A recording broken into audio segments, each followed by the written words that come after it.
నారాయణ సమారంభాం వ్యాసశంకర మధ్యమాం శ్రీసిద్ధేశ్వర పర్యంతాం వందే గురు పరంపరాం.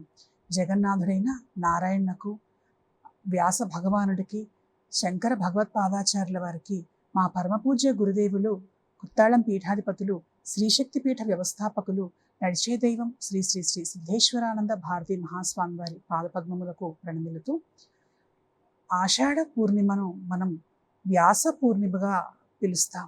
అంతేకాదు గురు పూర్ణిమగా మనం గురు పూజోత్సవములను జరుపుకుంటాం. అచతుర్వదనో బ్రహ్మ విబాహురపరో హరి అపాలలోచన శంభో భగవాన్ బాదరాయణ.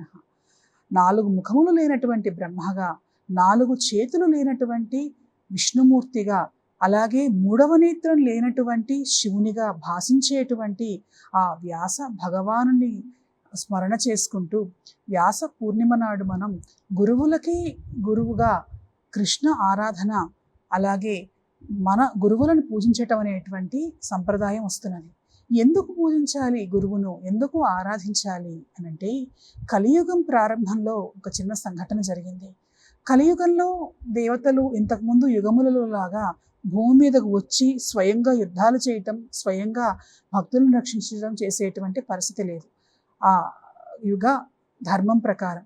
అందుకని కలిపురుషుడు చాలా ఆనందంగా నవ్వుతూ నాట్యం చేస్తూ భూలోకానికి బయలుదేరితే దానిలో బ్రహ్మదేవుడు కనిపించాడు. కలి, దేనికి ఇంత సంతోషంగా ఉన్నావు నువ్వు అనంటే, మీ దేవతలు నా పనులలో ఎవరూ కూడాను జోక్యం చేసుకోవడానికి లేదు కదా, మీరు స్వయంగా రావటానికి లేదు కదా, ఇంకా నన్ను ఆపేవాళ్ళు ఎవరూ లేరు, నేను వెళ్తున్నాను, నా కలి ప్రభావాన్ని చూపిస్తాను అనంటే, కలి, ఒక విషయం చెబుతాను, శ్రద్ధగా విను.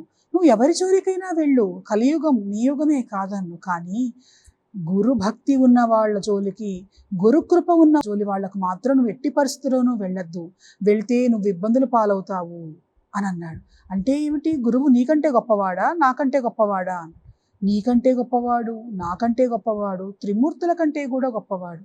అవునా, మరి ఎక్కడుంటాడో చెప్పు, ఆయన దగ్గరికి నేను వెళ్లకుండా, ఆయన భక్తుల జోలికి వెళ్లకుండా ఉంటాడు అంటే, అన్ని చోట్ల ఉంటాడు, సర్వాంతర్యామిగా ఉంటాడు గురువు.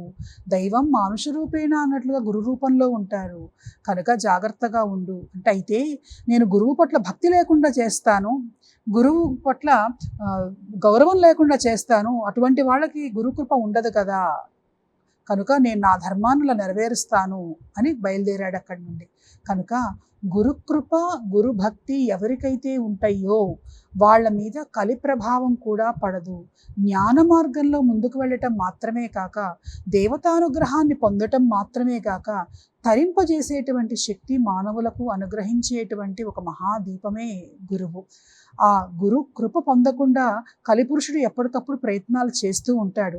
అటువంటి ప్రయత్నాలు తిప్పి కొట్టడానికి, గురుకృప సాధించటానికి, గురువు యొక్క అనుగ్రహం పరిపూర్ణంగా పొందటానికి ప్రధానమైనటువంటి రోజే ఈ గురు పూర్ణిమ.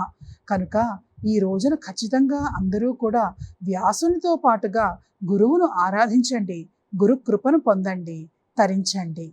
స్వస్తి.